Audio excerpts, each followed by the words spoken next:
네, 박수로 맞이합니다.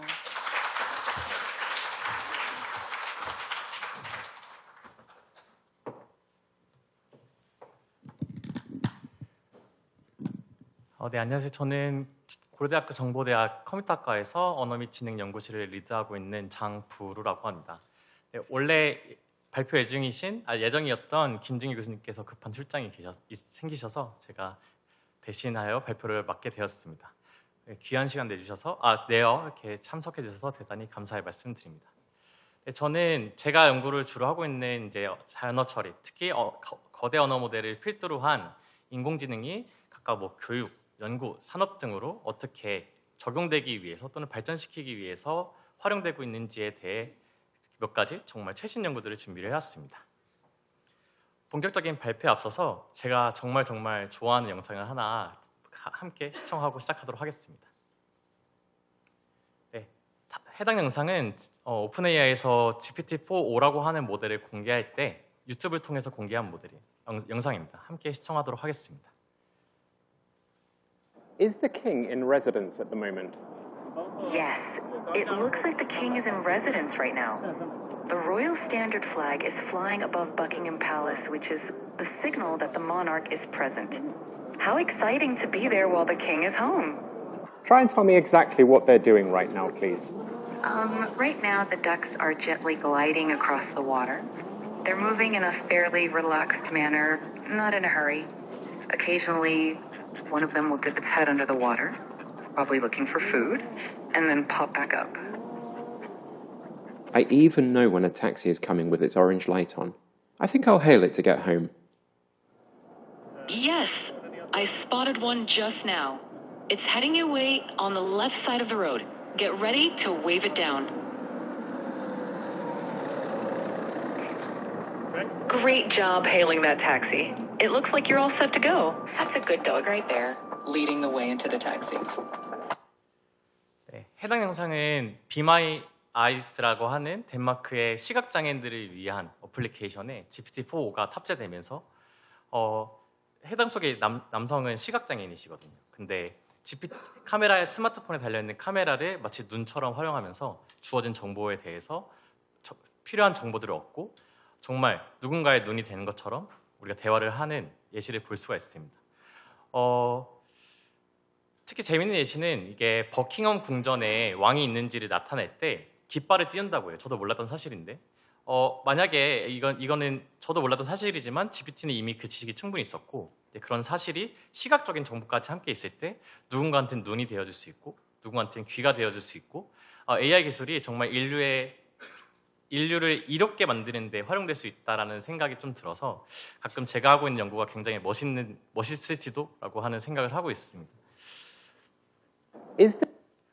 네, 그래서 정말 많은 분들이 제가 자연어 처리 연구를 하다 보니까 질문을 주십니다. 우리 뭐 먹고 살아야 되냐? LLM이 있을 때 어떻게 해야 되냐? 라고 했을 때 저는 어떤 AI 기술과 사람들을 연결시켜주는 인터페이스 역할이 바로 언어 모델이 할 거라고 생각을 하고 있습니다. 아까 정수영 교수님께서도 말씀해 주셨다시피 알파폴드와 같은 AI 기술들은 AI 기술 분야에서 계속 점점 발전을 하고 있고요. 근데 이런 AI 기술을 쓰기 위해 과거에는 모델을 학습하기 위한 데이터를 모아야 됐고 그 모델을 통해서 학습을 해야 됐고요. 그리고 나서 얘를 활용할 수 있게 코드를 이용해서 배포를 했었어야 됐습니다. 근데 어느 순간부터 저희는 이런 작업 없이도 AI 기술을 누릴 수 있게 되었고 특히 가장 강력한 매체인 우리의 자연어, 우리가 사용하는 언어를 통해서 AI를 사용할 수 있게 되었습니다. 바로 챗GPT가 등장한 이후부터요. 그래서 제가 생각했다는 이런 AI 기술이 또 다른 AI 기술과 연결시켜주는 인터페이스 역할을 할 거라 생각이 들고 방금과 같은 예시에서 정말 단순히 이제 언어뿐만 아니라 어떤 소리 또는 어떤 시각적인 정보까지 함께 들어왔을 때 AI는 좀 더 다양한 태스크를 수행할 수 있게 하는 좀 더 고도화된 인터페이스가 될 거라고 생각을 하고 있습니다. 예를 들어 자율주행에서도 인터페이스로 우리가 자율주행에 있는 시스템을 조작할 수도 있고요. 또는 로봇을 조작할 때도 로봇의 AI 기능을 탑재해서 이용하되 사람이 자연어 형태로 명령을 내릴 수도 있고 또 어떤 VR 기기나 또는 우리의 스마트폰에 있는 AI 비서들과도 자연어 형태를 통해서 AI 기술을 누릴 거라고 생각을 하고 있습니다. 그래서 제가 어릴 때만 해도 인공지능의 모습은 이랬습니다. 사실 이거는 몇 년 되지도 않았어요. 인공지능이라 하면 항상 다음과 같이 인간의 모습을 따라 모방하는 로봇의 형태로, 그리고 나름 생각은 있는 것 같은데 터미네이터는 저희랑 대화도 안 해줘요. 감정도 없는 것 같고, 더 나아가서 감정이 있는 것 같지만 표정은 움직이지 않는 저런 아이로봇과 같은 대중매체에서 우리가 생각했던 인공지능의 모습은 마치 로봇으로 대변이 됐었던 것 같습니다. 하지만 오늘날 AI의 모습은 다음과 같은 것 같습니다. 저희가 매일 사용하고 있는 챗GPT가 AI다라고 하는 것을 의심하는 분들은 거의 없을 거예요. 근데 그러한 이유는 마치 인간같이 생각하고 인간같이 반응하고 또 인간 수준의 지식을 갖고 있다는 것을 우리가 체감을 했기 때문에 인공지능이라고 하는 것은 정말 말 그대로 어떤 정말 물리적인 사람의 모습이 아닌 인간의 지능을 모방할 수만 있으면 인공지능이구나 라고 하는 것을 받아들이게 된 게 바로 챗GPT의 등장인 것 같습니다. 그래서 이 챗GPT의 가장 기반 기술이 되는 언어 모델에 대해서 간단하게 소개드리고 그 언어 모델 관점에서 어떻게 교육, 산업 분야에 이 AI 기술이 확장되고 있는지를 설명드리려고 합니다. 아까 말씀드렸다시피 인공지능이라고 느끼게 된 순간은 우리가 가진 지식을 똑같이 공유하고 있다고 느꼈을 때 우리가 얘를 AI라고 받아들이기 시작한 것 같아요. 결국 인간의 지식을 학습을 해야 했고, 인간의 지식이라 함은 선사시대 때부터 텍스트 형태로 인간의 지식들이 다 저장이 되었던 것 같아요. 그래서 인간이 가진 지식을 학습하기 위해서 가장 최고의 매체는 텍스트였다고 생각이 듭니다. 그래서 그냥 여기 있는 명언 같은 게 있는데요. 제가 지어낸 말입니다. 거대 언어 모델의 학습은 마치 거대한 도서관에 있는 모든 책이 있는 것 같다. 도서관에는 그냥 인문 서적도 있지만 자기계발서를 포함해서 전공 서적들도 있습니다.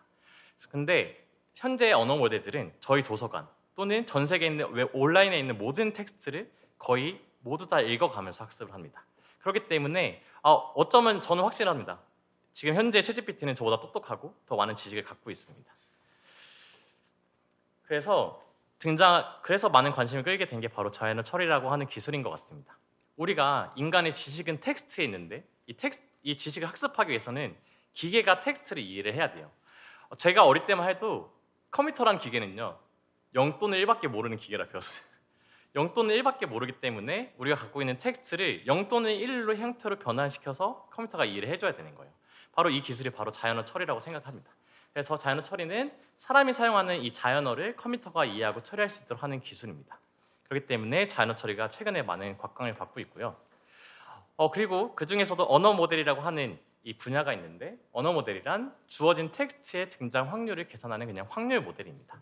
그래서 다음과 같이 n개로 이루어진 어떤 텍스트가 존재한다고 했을 때 그 텍스트가 이 세상에 존재할 확률을 계산하는 거예요.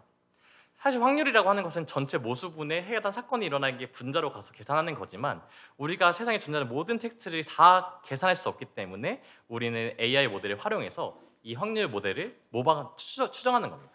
그래서 주어진 문장 또는 문단, 문서 등의 주어진 텍스트가 얼마만큼 자주 우리 세상에 등장할 수 있을까를 매번 계산하는 모델이 바로 언어 모델입니다. 그래서 언어 모델은 다음과 같이 응용이 될 수 있는데요. 다음 단어를 예측을 해서 이 텍스트를 완성시킬 수가 있습니다. 아마 동해물과 백두산이라고 하는 이 두 개의 단어가 주어진다면 우리 모두 다음 단어를 떠올릴 수 있습니다. 바로 마르고라고 하는 단어를 떠올릴 수가 있는데, 그것은 우리 모두가 각각의 언어 모델을 갖고 있는데, 이 동해물과 백두산이라고 하는 이 조건이 우리가 똑같은 데이터를 통해서 학습했기 때문이에요. 바로 애국가를 통해서 학습했기 때문인데, 이 언어 모델이라고 하는 것은 동해물과 백두산이 등장했을 때 다음에 올 단어의 확률을 예측하도록 언어 모델을 활용할 수가 있습니다. 이것이 바로 제너레이티브 언어 모델이 등장하게 된 배경이고요. 그래서 다음과 같이 우리가 갖고 있는 학습 데이터를 통해서 저 확률 값을 추정하도록 머신러닝 모델이 학습이 되는 게 바로 언어 모델입니다. 그래서 사실은 챗GPT의 베이스 기술이 되는 GPT-3라고 하는 모델은요 2020년에 나왔습니다. 챗GPT가 2022년에 출시가 되는데 이미 20년도에 GPT-3가 발표가 되면서 이미 인간 수준 또는 인간의 수준을 넘는 성능들을 보여줬어요. 근데 여러분은 아마 GPT-3를 사용해 보신 적이 없을 겁니다.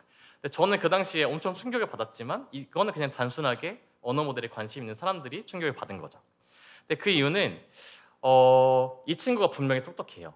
세상에 존재하는 모든 데이터를 읽어가면서 계속 공부를 하는 겁니다. 앞에서부터 읽으면서 다음에 무슨 단어가 올까? 여기까지 읽었을 때 또 무슨 단어가 올까? 계속 읽어가면서 공부를 한 거예요. 그래서 세상에 존재하는 모든 텍스트를 읽어가면서 정말 똑똑한 지식을 갖게 된 거죠.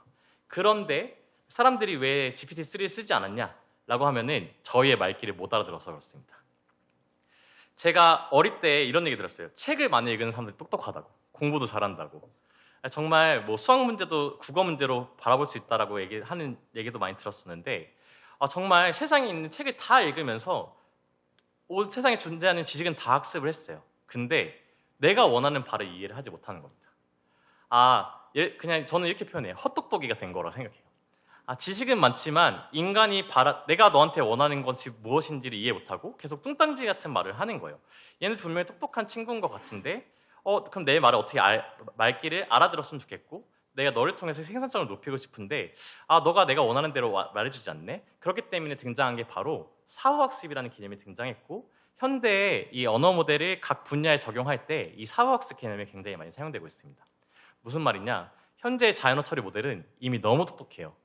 우리가 지식을 어차피 얘는 매일매일 또 발표되는 모든 논문을 읽고 있고 모든 지식들을 이미 학습하고 있어요. 중요한 거는 내가 너한테 바라는 게 무엇이고 너가 이렇게 행동했으면 좋겠어에 대해서 피드백을 주는 게 가장 중요하다고 저는 생각을 하고 있습니다. 왜냐하면 이러한 피드백 같은 경우는 책에 없기 때문이라고 생각해요. 물론 좋은 교육학 이론, 좋은 그런 이론들은 있겠지만 이거에 대해서 정확히 사람들이 이런 동작에 대해서 이렇게 행동했으면 좋겠다라고 하는 피드백을 공부한 적이 없기 때문에 이런 피드백을 줌으로써 사전 학습된 모델을 추가적으로 사후학습하는 것이 요새 굉장한 트렌드가 되었습니다. 그래서 사후학습은 사실 별건 아니에요. 다음과 같은 예시를 통해서 알아보도록 하겠습니다. LLM이 주어진 지시사항을 잘 따르는지에 대해 인간 피드백을 활용하는 겁니다. 그래서 다음과 같이 이건 정말 오픈 AI에서 공개한 예시인데요. 6살 아이를 위해서 무지개를 설명해 달라고 하는 지시를 요청합니다. 그랬을 때 두 가지 답변을 생성할 수 있는데 첫 번째 답변은 무지개는 비 온 뒤에 햇빛이 물방울에 비쳐서 하늘에 생기는 7빛깔의 달이란다. 또는 무지개는 빛이 빗방울 안에서 굴절, 반사, 분산되면서 파장별로 분리되어 나가는 스펙트럼 현상이다. 무지개에 대한 지식은 있죠. 근데 6살 아이한테 저 오른쪽에 그 현상에 대한 과학적인 정의를 말해주는 것은 항상 좋은 응답은 아닙니다. 그래서 이러한 지시에 대해서 6살 아이의 눈높이에 맞춰서 응답을 생성하는 것이 굉장히 중요한데 이런 종류의 데이터가 학습 데이터에 없다라는 거죠. 그래서 우리는 알려줘야 돼요. 이러한 요청을 하면은 너는 오른쪽 답변이 아니라 왼쪽 답변과 같은 답변을 생성해줘야 돼 라고 하는 데이터를 기반으로 학습을 시키는 게 바로 사후학습입니다. 지식은 충분하다. 대신에 사람이 원할 때 너는 이렇게 응답을 하는 게 우리들은 더 좋아할 거라고 하는 피드백을 남겨주는 거죠. 그래서 실제로 이게 챗GPT를 발표에 가장 근본이 되는 인스트럭트 GPT라고 하는 논문의 그림인데요. 저는 이 논문에서 되게 충격을 받았습니다. 어떤 거냐면은 저는 당연히 AI가 인간을 위해서 봉사해야 된다고 생각했거든요. 근데 지금부터는 AI를 더 똑똑하게 만들기 위해서 인간이 노동을 해야 됩니다. 실제로 이러한 요구 사항들에 대해서 너가 어떤 응답이 제일 좋은지를 가운데에서 등수를 먹여줍니다. 그래서 사람들이 이런 종류의 응답을 제일 좋아한다라고 하는 피드백을 막 모으는 거예요. 실제로 오픈AI에서는 케냐라고 하는 국가에서 데이터 공장에서 다음과 같은 데이터를 수집했고 그거에 대한 좋은 점과 부작용들도 최근에 많이 리포트가 되고 있는데요. 최근에는 AI를 더 똑똑하게 만들기 위해서 인간이 노력을 해야지 우리가 원하는 대로 행동하도록 우리가 이 GPT를 사후학습할 수 있다는 게 가장 중요한 사항인 것 같습니다. 그래서 이러한 사후학습들을 활용해서 각각의 분야에 적용을 하려고 하고 있습니다.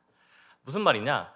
각 분야에서 원하는 바에 대해서 GPT가 학습을 한 적이 없어요. 그러니까 각 분야에서 우리 분야에서는 이거에 대해서는 이렇게 행동했었으면 좋겠어에 대해 다 피드백을 제공해서 각 분야를 위한 사후학습을 해야 되는 시기가 된 거죠. 그래서 이제 이런 사진에 대해서 설명해 달라고 하는 이러한 태스크에서 사진을 잘 묘사해 줬으면 좋겠는데 여러 가지 방면으로 응답을 생성할 수 있겠죠. 네, 그럴 때 사람이 A 응답이 B 응답보다 좋아. 그렇기 때문에 우리는 A 응답보다 A 스타라고 하는 응답을 더 선호하도록 모델을 학습하는 거예요. 중요한 거는 어떤 응답이 더 좋다라고 하는 정보를 통해서 저 LLM을 추가적으로 학습하는 사후학습 모델들이 AI 분야에서는 굉장히 많이 발달을 하고 있고요. 근데 더 나아가서 이건 단순하게 AI 모델 그 자체의 성능을 높이려고 하는 액션이었지만 다양한 분야에서 이것들을 응용하고 있습니다. 그래서 우리가 어떤 LLM을 누군가를 교육하기 위해서 사용하고 싶을 때 LLM이 LLM에게 역할을 부여하는 겁니다. 너가 만약에 교육자야 또는 너가 학생이야. 그럼 너네 둘이 한번 대화를 생성해보게 해요. 너가 너를 가르쳐봐. 그때 데이터를 마구 생성하고요.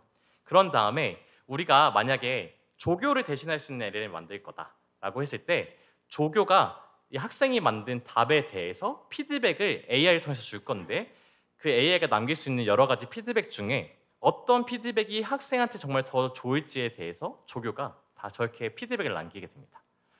이 피드백을 통해서 LLM을 사후학습하는 알고리즘은 동일해요. 대신에 이러한 학생이 응답을 남겼을 때 얘의 더 좋은 교육을 하기 위해서는 이러한 피드백이 저 피드백보다는 더 좋은 피드백이야. 그래서 AI 조교가 되기 위해서는 이렇게 행동하는 게 더 좋은 사람들이 좋아할 거라고 하는 피드백을 모아야 되는 거죠. 그래서 이러한 교육용 LLM을 만들기 위해서는 당연하게 교육 분야에서의 이러한 아까 교수님 말씀하신 것처럼 어떠한 응답이 더 좋은 방향인지에 대해서 알려줄 수 있는 데이터를 수집을 해야 되는 거죠. 이러한 기술은 모든 분야에서 적용되고 있습니다. 다음과 같이 의료 영상 분야에서는 주어진 이런 엑스레이 영상에서 이 엑스레이를 설명해줘라고 하는 응답을 요구했을 때 AI가 여러 가지 버전의 응답을 생성할 수 있겠죠. 그 중에 이 영상의료 분야의 전문가가 이 응답 좋아, 이 응답 별로야 라고 하는 피드백을 남기게 됩니다. 그래서 이런 피드백을 통해서 우리는 우리의 AI 모델을 우리가 원하는 영상의료 분야에서 특히 우리는 얘한테 바라는 이런 액션에 대해서 이렇게 생성해달라고 하는 피드백을 남기면은 다음과 같이 오른쪽 대비 왼쪽 대비가 좀 더 자세하거든요. 그러니까 즉 주어진 영상에서 알 수 있는 모든 정보들을 종합하고 최대한 자세하게 한 다음에 최종적으로 더 좋은 응답을 생성할 수 있다라고 하는 왼쪽과 같은 결과를 얻을 수가 있습니다. 근데 이러한 사후학습을 하기 위해서는 그 분야에 판단할 수 있는 전문가가 피드백을 남겨줘야 되는 거죠. 마찬가지로 이건 로봇 분야에도 적용될 수가 있고 이 로봇의 머리를 탑재를 LLM을 하는 거예요. 이런 상황에서 어떻게 행동을 하면 좋은지에 대해서 알려주는 겁니다. 그래서 이 과정에도 마찬가지로 사람이 개입해서 우리는 이런 목적으로 너를 쓸 건데 너가 이렇게 행동한 거는 별로고 이렇게 행동하는 게 좋은 거와 같은 개입을 하게 됩니다. 되게 재밌는 예시인데 아이스크림 콘이 있잖아요. 아이스크림 콘을 로봇팔로 들라고 하면은 그냥 전 잘 모르지만 물리학적으로는 아이스크림 부분이 무겁기 때문에 아이스크림 부분을 잡는 게 안정적이 돼요. 근데 사실 아이스크림 파트를 잡는 거는 상식적이진 않죠. 그래서 우리는 이 콘 부분을 잡아야 되는데 이런 콘 부분을 잡아야 된다라고 하는 지식을 LLM은 모르진 않을 거란 말이죠. 그렇기 때문에 이런 우리가 선호하는 행동에 대해서 피드백을 남겨서 학습을 하는 거죠. 그래서 실제로 이런 로봇 청소기나 로봇 같은 게 우리가 만약에 설거지를 대신해줘 또는 어떤 물건을 찾아줘라고 했을 때 우리가 너가 이렇게 하는 행동을 더 선호해 라고 하는 인간의 선호 피드백을 모으면은 우리가 원하는 로봇을 조작할 때도 AI를 활용할 수가 있게 되는 겁니다. 네, 마찬가지로 이것도 로봇에 적용한 예시고 너가 이렇게 행동하는 것보다 우리는 이렇게 대각선을 움직이는 게 더 좋은 것 같아 와 같은 피드백을 주면은 이러한 상황에서는 너가 물건을 옮길 때 대각선을 옮기는 게 더 빠른 것 같아 라고 하는 피드백을 남겨주는 거죠. 더 나아가서 마지막 슬라이드입니다. 더 나아가서 이제는 주어진 환경부터 우리가 너가 이 환경에서 무엇을 해야 되는지조차도 스스로 생각하게 하게 합니다. 이게 제가 생각하는 요새 말하는 에이전틱 AI의 가장 핵심인 것 같습니다. 지금까지는 이런 상황에서는 너가 이렇게 행동해야 돼에 대해서 지시를 내렸지만 이제는 주어진 환경, 우리가 활용할 수 있는 모든 정보로부터 LLM이 스스로 내가 여기서 행동해야 되는 액션을 정의하고 그 액션에 대해서 스스로 어떻게 해야 되는지에 대해서 선택을 하고요. 그거에 대해서는 추가적으로 사람이 개입을 해서 피드백을 남겨줘야 되지만 이제는 어떤 행동을 해야 될지도 스스로 생각하고 있는 세상이 되고 있는 것 같습니다. 그래서 제가 오늘 하고 싶었던 얘기는 다음과 같습니다. LLM 모델 쓰는 거 어렵지 않습니다. 근데 만약에 여러 번 분야에서 LLM이 마음과 같이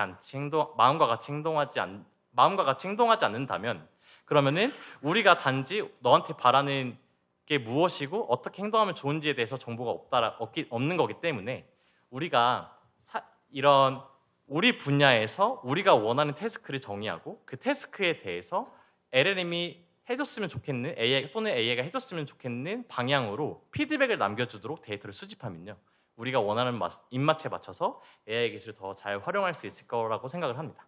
네, 그래서 시간이 다 돼서 오늘 저의 발표는 여기까지 하도록 하겠습니다. 네, 감사합니다.